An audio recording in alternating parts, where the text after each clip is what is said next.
front left. Walker, when you look at the first two games, what were you seeing from the Mets? And I guess has that had any impact on just kind of your game planning for your outing tomorrow? Not necessarily. Obviously, Jack kind of put the blueprint out there in a way and kind of put on a clinic in game one. And then obviously we were kind of, hodgepodging it together in game two. So some different stuff to look at, but doesn't change a whole lot for me. I know before your NLDS start, we were talking about how when you looked at the regular season, it was about kind of just building blocks, but that goes away and come October.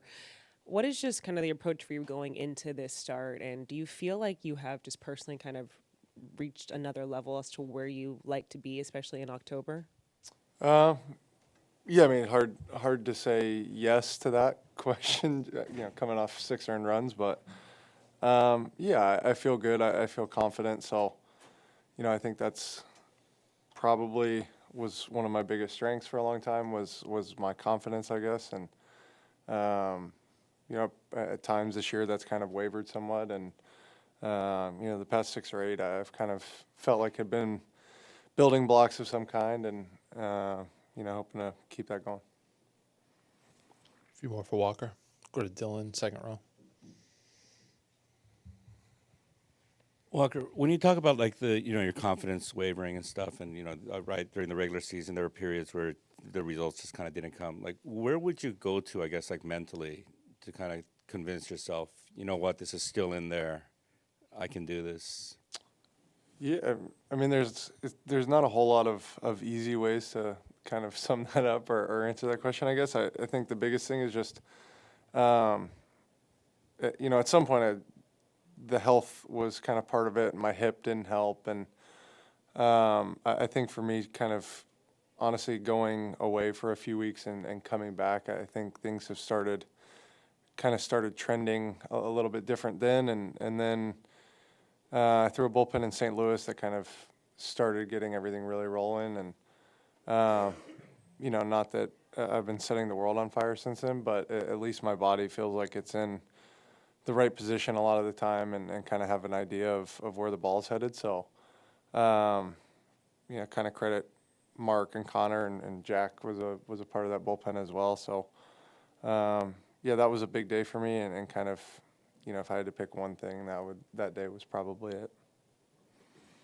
Come here to Tim in the front on the right.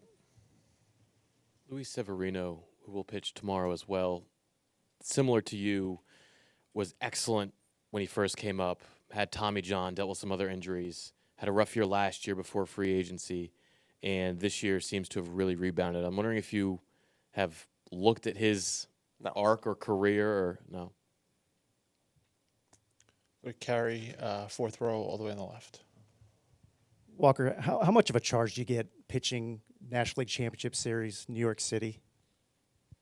Every playoff game is huge, man. I think the round is less important. I think it being the second series for us, meaning that we advanced, makes it bigger. I don't think it being the NLCS is kind of the thing for me. It's another game that I get to pitch with our team. And obviously, the East Coast, West Coast, LA, New York thing is pretty cool. And, I imagine it's going to be rocking here tomorrow. So that's what excites me more than anything is the noise and the excitement. And, that kind of live or die feeling on every pitch is something that I've really kind of grown to love.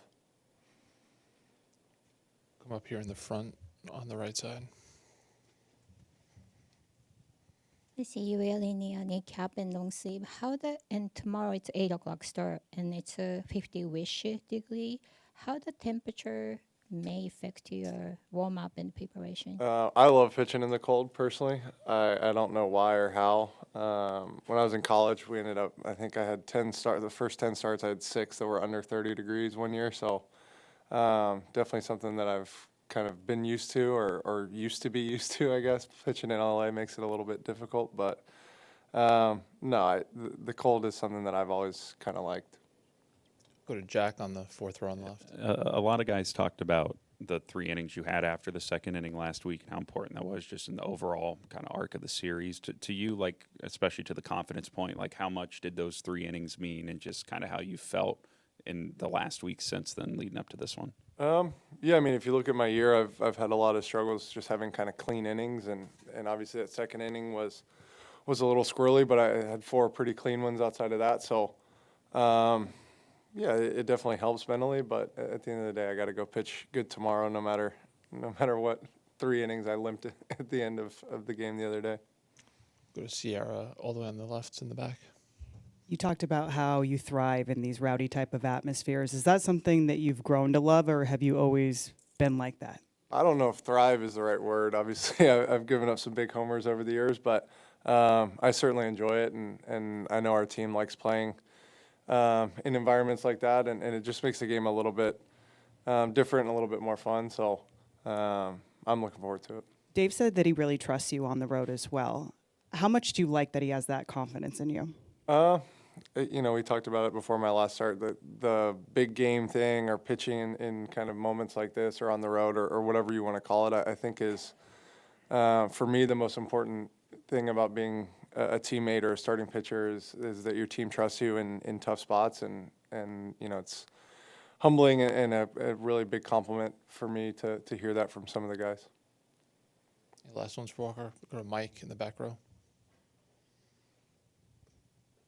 Walker, I know the Mets have a deep lineup with plenty of dangerous hitters, but I'm sure you're also well aware of, you know, what a charge Francisco Lindor in particular has provided for them, especially lately.